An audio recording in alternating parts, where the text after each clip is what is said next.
Avis vascular centre మన దేశంలోనే the best varicose vein hospital. Welcome to iDream media. So జనరల్గా diabetes అండి, ఇంట్లో ఇద్దరు ఉంటే ఒకరికి డయాబెటీస్ అనేది ఉంటూ ఉంది. అయితే ఇది చలికాలం, ఈ సీజన్లో ఈ డయాబెటీస్ అనేది ఎక్కువ అవుతూ ఉంటుంది, షుగర్ లెవెల్స్ అనేవి ఎక్కువ అవుతూ ఉంటాయని చెప్తూ ఉంటారు. నిజమేనా ఇది? అయితే జనరల్గానే నైట్ ఈ షుగర్ లెవెల్స్ ఫ్లక్చువేట్ అవుతూ ఉంటాయి.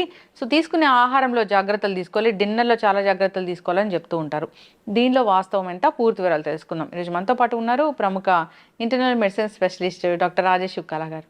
డాక్టర్ గారు నమస్తే. నమస్తే డాక్టర్ గారు, ఎన్నో ఇంట్రెస్ట్ చేశాను మిమ్మల్ని ఈ షుగర్ గురించి. అయితే ఈ చలికాలము అంటే సీజన్కి షుగర్ లెవెల్స్ అనేవి మారుతూ ఉంటాయా? చలికాలంలో వాస్తవానికి ఎక్సర్సైజ్ అనేది చాలా మంది మానేస్తారు. ఫస్ట్ థింగ్, సో ఎక్సర్సైజ్ మానేసినప్పుడు వీళ్ళు చేసే పని ఏంటి? ఎక్కువసేపు పడుకోవడం. సో ఇండైరెక్ట్గా యాక్టివిటీ అనేది తగ్గిపోయింది. యాక్టివిటీ తగ్గిపోతూ చలికాలంలో కన్జంప్షన్ ఆఫ్ క్యాలరీస్ కూడా ఎక్కువగా ఉంటాయి, ఎందుకంటే ఆ ప్రిఫరెన్స్ అలా ఉంటుంది. సో ఎండాకాలానికి చలికాలానికి డిఫరెన్స్ ఏంటంటే వాటర్ తక్కువ తాగుతాం, సో స్టమక్ ఎంప్టీనెస్ ఎక్కువగా ఉంటుంది.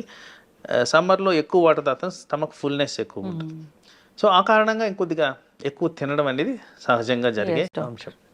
సో ఈ కారణంగా షుగర్ అనేది ఎఫెక్ట్ అవుతుంది. ఓకే, జనరల్గా ఈ లెవెల్స్ ఉంటే ఇది నార్మల్ షుగరు అనడానికి ఏముంది డాక్టర్ గారు? ఎట్లా మనం చెప్తాము? సో స్ట్రిక్ట్ గైడెన్స్ ప్రకారం ఒక డయాబెటిక్ పర్సన్కి రికమెండెడ్ లెవెల్స్ ఆర్ 100 ఫాస్టింగ్ అనేది. ఆ ఫాస్టింగ్ అనే బ్లడ్ టెస్ట్ కూడా ఉదయాన్నే 6 నుంచి 7 గంటల మధ్యన చేసుకోవాలి, ఐడియల్గా 6 గంటలప్పుడు చేసుకోవాలి. తర్వాత ఆహారం తినిన తర్వాత 2 అవర్స్కి, ఆ ఫుడ్ తినిన తర్వాత 2 అవర్స్కి అరౌండ్ 160, 10± ఉంటే ఇది correct amount of sugar management. అయితే నేను జనరల్గా ఒక ఇలాంటి సెంటర్కి వెళ్ళినప్పుడు ఇంటర్వ్యూ కోసం వెళ్ళాను డాక్టర్ గారు. అక్కడ డాక్టర్ అడుగుతూ ఉన్నారు ఏంటంటే పేషెంట్ని, షుగర్ లెవెల్స్ ఎక్కువ వచ్చాయి, రాత్రి ఏం తిన్నావు అని. అంటే రాత్రి ఏం తిన్నది ఫాస్టింగ్ బ్లడ్ షుగర్ మీద చూపిస్తుందా ప్రభావం? సాధారణంగా ఇప్పుడున్న లైఫ్ స్టైల్స్లో వెస్టర్నైజేషన్ అనేది ఎక్కువగా కనిపిస్తుంది. సో ఆల్మోస్ట్ ఎవ్రీబడి కొద్దిగా లేట్గా పడుకుంటున్నారు. ఎవ్రీవన్, ఒకరని చెప్పడానికి లేదు, అందరూ కూడా లేట్గా పడుకుంటున్నారు. సో లేట్గా పడుకునే ప్రక్రియలో మనం చేసేది ఏంటంటే లేట్గా భోజనాలు తినడం కూడా. అండ్ లేట్గా భోజనం తినడమే కాకుండా కొద్దిగా high calorie food or consumption of calories కూడా ఎక్కువగా రాత్రులే. ఇప్పుడు ఎవరైనా డే టు డే యాక్టివిటీస్ తీసుకుంటే, ఎవరైతే కాన్షియస్గా లేరో పొద్దున మధ్యాహ్నం కన్నా రాత్రులు కాస్త ఫుడ్ కన్జంప్షన్ ఎక్కువగా ఉంటుంది. సో ఇవే కాకుండా మనం ఇదివరకు అనుకున్నట్టు మానసిక ఒత్తిడులు అనేవి పెరుగుతూ వస్తున్నాయి. ప్రతి ఒక్కరికి స్ట్రెస్ అనేది ఎక్కువ ఉంటుంది, నిద్ర అనేది లోపిస్తుంది. సో నేను చెప్పదలుచుకుంది, డయాబెటీస్ అనేది ఒక హార్మోన్ ద్వారా రెగ్యులేట్ అయ్యే కండిషన్. ఇంత చేంజెస్ వచ్చినప్పుడు ఈ హార్మోనల్ ఇంబ్యాలెన్స్ కూడా తప్పుదోవ పడుతుంది. ఆ కారణంగా ఈ ఫాస్టింగ్ షుగర్ అనేది ఫ్రీక్వెంట్గా ఎక్కువగా కనిపిస్తుంది. ఓకే, అయితే ఫాస్టింగ్ షుగర్ ఎక్కువగా కనిపిస్తే దాన్ని బేస్ చేసుకొని మందులు రాస్తారా, లేదంటే దానికి కూడా ఏమైనా 24 hours మానిటరింగ్ అట్లా ఉంటుందా డాక్టర్ గారు? ఇప్పుడు డివైజెస్ అనేవి చాలా వచ్చున్నాయి.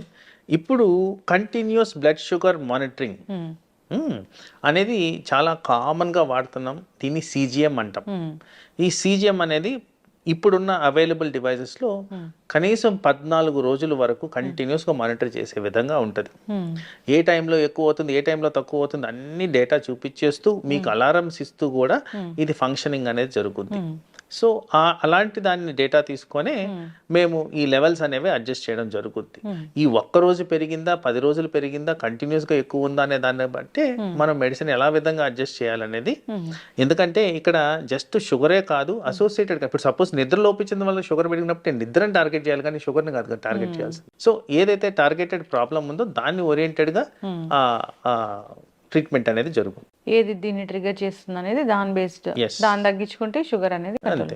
అయితే జనరల్గా ఇప్పుడు మరి శీతాకాలంలో ఎక్కువగా షుగర్ లెవెల్స్ అనేవి ఫ్లక్చువేట్ అవుతూ ఉంటాయి, పెరుగుతూ ఉంటాయి అన్నప్పుడు జాగ్రత్తలు ఏం చెప్తారు డాక్టర్ గారు? సో మీ డైలీ యాక్టివిటీ ఏదైతే మేము రికమెండ్ చేస్తుంటామో అవి స్టాప్ చేయొద్దు. That is the first thing. సరే, ఇప్పుడు మీరు సంవత్సరం పొడుగుతా చేసి 2-3 నెలలు మానేసినప్పుడు మీ క్యాలరీ బర్నింగ్ కెపాసిటీ తగ్గినట్టే కదా. అవును. సో దాని కారణంగా షుగర్ అనేది వేరియేషన్స్ అనేవి వస్తున్నాయి కదా. తర్వాత కన్జంప్షన్ కూడా పెరుగుతుంది కదా. సో ఇవి కాకుండా ఆ న్యూట్రాలిటీ మెయింటైన్ చేస్తే ఆల్వేస్ ఐడియల్. ఎందుకంటే ఈ వింటర్ సీజన్ అన్నప్పుడు ఒక 4 months ఉందనుకున్నాం మ్యాక్సిమం ఎక్స్టెన్షన్. మరి 4 months is a bigger chunk. అంటే ఆ పీరియడ్ అనేది చాలా పెద్ద పీరియడ్. 4 months పీరియడ్ని రిలాక్సేషన్గా తీసుకోవడానికే లేదు. ఒకరోజు ఏదో ఒక పూటనో అంటే అది వేరు, కానీ మరి 120 రోజులు అంటే చాలా ఎక్కువగా స్పాన్. అందుకో బాడీ మీద స్ట్రెస్ ఎక్కువ ఉంటుంది, అవయాలు ఎఫెక్ట్ అవ్వడం జరుగుద్ది. పర్టికులర్గా ఆ సీజన్లో కొద్దిగా ఈ స్ట్రోక్లు, హార్ట్ అటాక్లు వచ్చేదానికి ఆస్కారం ఉంది. ఓకే. డయాబెటీస్ వల్ల కూడా స్ట్రోక్ వస్తుందా? ఓ 100%. Diabetes is the commonest reason for heart attacks in India. Commonest reason. So ఎక్కువ శాతం హార్ట్ అటాక్స్ ని మనం అనలిటికల్గా తీసుకుంటే డయాబెటిక్ రిలేటెడే ఉంటున్నాయి. ఏం జరుగుతుంది డాక్టర్ గారు? ఇప్పుడు షుగర్ ఎక్కువైంది, అది హార్ట్ మీద ఎట్లా జరుగుతుంది? సో వీటిలన్నిటికీ ప్రైమరీ కారణం కొలెస్ట్రాల్ లెవెల్స్. ఎప్పుడైతే క్యాలరీస్ పెరుగుతున్నాయి అంటున్నానో ఆ ఎక్సెస్ అమౌంట్ ఆఫ్ క్యాలరీస్ ఏమవుతుంది బాడీలో ఫ్యాట్ రూపంలో తయారవుతుంది. కొలెస్ట్రాల్ అంటే ఏంటి? ఫ్యాటే. సో ఆ ఫ్యాట్ కారణంగా ఈ రక్తనాళాల్లో బ్లడ్ సరఫరా ఆగిపోవడం, ఆ కారణంగా బ్లడ్ సప్లై ఎక్కడైతే లోపిస్తుందో పర్టికులర్గా బ్రెయిన్ అండ్ హార్ట్కి ఎఫెక్ట్ అయ్యి స్ట్రోక్ అనేది వచ్చేదానికి ఆస్కారం ఉంది. ఇండైరెక్ట్ గా చూసుకుంటే ఈ హై షుగర్ లెవెల్స్ వల్లే ఇదంతా జరుగుతుందని సైంటిఫిక్ రుజువులు ఉన్నాయి. ఓకే డాక్టర్ గారు, ఇప్పుడు ఎవరైనా ఈ షుగర్ టాబ్లెట్స్ రాసినప్పుడు షుగర్ ఉన్న వాళ్ళకి బిఫోర్ ఫుడ్, ఆఫ్టర్ ఫుడ్ అలా ఇస్తూ ఉంటారు డాక్టర్స్. కొందరు బిఫోర్ ఫుడ్ తీసుకుంటే మాకు పడట్లేదు, ఆఫ్టర్ ఫుడ్ తీసుకుంటామని తీసుకుంటూ ఉంటారు. అది మంచిదేనా అండి? సో ఐడియల్గా ఇది customization to the patient need మీరు చెప్పే థింగ్. సో ఐడియల్గా ఎప్పుడన్నా ఒక సబ్స్టెన్స్ మనం ఒక దాన్ని కంట్రోల్ చేయడానికి ఇవ్వాలి అంటే బిఫోర్ ఫుడ్ అనేది ఇంపార్టెంట్. ఎందుకంటే అది జీర్ణమయ్యి ఈ షుగర్ లెవెల్స్ స్పైక్ అయ్యే లోపలే అది కూడా ఎఫెక్టివ్గా పనిచేయడం అనేది ఇంపార్టెంట్. సో ఐడియల్గా always sugar tablets before food అనేది ఉండాల్సిన అవసరం ఉంది. అది 10 నిమిషాల 30 నిమిషాలు అనేది డాక్టర్ గారు నిర్దేశిస్తారు. తర్వాత ఎవరికన్నా ఈ జీర్ణాశయానికి సంబంధించిన ప్రాబ్లమ్స్ ఉన్నప్పుడు దాన్ని ఎలా కస్టమైజ్ చేసుకోవాలో వాళ్ళ సూచనల సలహాల మేరకు ఫాలో అయితే సరిపోతుంది. ఎస్. కానీ అయితే చాలా పెద్ద మీ మీద కంప్లైంట్ ఏముంటుందండి డాక్టర్స్ మీద? నాకు షుగర్ వచ్చింది, కానీ డాక్టర్ గారు ఏమో నాకు ఇన్ని టాబ్లెట్ రాశారు, ఓన్లీ ఒక షుగర్ టాబ్లెట్ రాస్తే సరిపోతుంది కదా, కొలెస్ట్రాల్ రాశారు, మల్టీవిటమిన్ రాశారు, ఇలాంటివన్నీ ఎందుకు రాశారు అని అంటూ ఉంటారు. ఎందుకు డాక్టర్ గారు? డయాబెటీస్ అనేది ఒక్క షుగర్కి సంబంధించిన వ్యాధే కాదు, పలు అవయాల్ని ఎఫెక్ట్ చేసే వ్యాధి అది. అండ్ నేను ఇదివరకు చెప్పినట్టు హార్మోనల్ ఇంబ్యాలెన్స్ కారణంగా వచ్చేదే ఇది. డయాబెటీస్ రాకముందు జరిగే అంశం ఏంటంటే పర్టికులర్గా టైప్ 2 డయాబెటీస్లో ఉబకాయం అనేది ఆల్రెడీ ఎస్టాబ్లిష్డ్. ఉబకాయం అనగా మెజారిటీ ఆఫ్ పేషెంట్స్లో ఫ్యాట్ కాన్సన్ట్రేషన్ పెరిగితేనే వచ్చేది ఉబకాయం. సో డైరెక్ట్గా ఊబకాయం గురించి మాట్లాడితే ఈ కొలెస్ట్రాల్స్ పెరిగిన దాని కారణంగా ఫ్యాటీ లివర్ అనేది వస్తుంది. అథెరోస్క్లెరోటిక్ బ్లాక్స్ అంటాం, ఏదైతే రక్తనాళాలు బ్లాక్స్ అంటామో ఆ బ్లాక్స్ అనేవి కనబడతాయి. ఆ బ్లాక్స్ ఎక్కడైనా రావచ్చు కండిషన్ బట్టి. అందుకోసం అన్నిటికీ ప్రివెంటివ్గా డయాబెటీస్ని షుగర్ కిందే కన్సిడర్ చేయకుండా డయాబెటీస్ వల్ల వచ్చే ఎండ్ ఆర్గన్ డ్యామేజ్ ప్రివెన్షనే ఇప్పుడు మేము ఫోకస్ చేస్తున్నది. ప్రథమంగా దీంట్లో హార్ట్ అటాక్స్ రాకుండా మేజర్గా కన్సర్న్ చూపిస్తున్నాం, ఎందుకంటే highest amount of diabetic heart disease ఎక్కువగా ఉంది. అలాగే డయాబెటీస్ ద్వారా కిడ్నీలు ఎఫెక్ట్ అవుతాయి, లివర్ ఎఫెక్ట్ అవుతుంది, బ్రెయిన్ ఎఫెక్ట్ అవుతుంది, కళ్ళు ఎఫెక్ట్ అవుతాయి. వీటిలన్నింటినీ కవర్ చేస్తూ మెడిసిన్స్ ఇవ్వాలి కాబట్టి పలు రకాల మెడిసిన్స్ ఇవ్వడం జరుగుద్ది. అది కూడా పేషెంట్ కండిషన్ బట్టి. ప్రతి ఒక్కరికి అన్ని మందులు రాయడం జరగదు, కానీ సాధారణంగా ఎవరికైతే సరిగ్గా కంట్రోల్ ఉండదో, ఎవరికైతే అవయాలు ఎఫెక్ట్ అవుతున్నాయో వాళ్ళల్లోనే నంబర్ ఆఫ్ టాబ్లెట్స్ పెరిగేదానికి ఆస్కారం ఉంటుందండి. ఎస్. అయితే డాక్టర్ గారు, చాలామంది డైట్తోని మేము డయాబెటీస్ తగ్గిస్తాము అంటున్నారు. చాలా వీడియోస్ నేను కూడా చేశాను ఈ డైట్ చెప్పే వాళ్ళతోని. నిజమేనా అండి డైట్ తోని డయాబెటిస్ అనేది? దాంట్లో రాకెట్ సైన్స్ లేదు కదండి, ఇట్స్ కామన్ సెన్స్.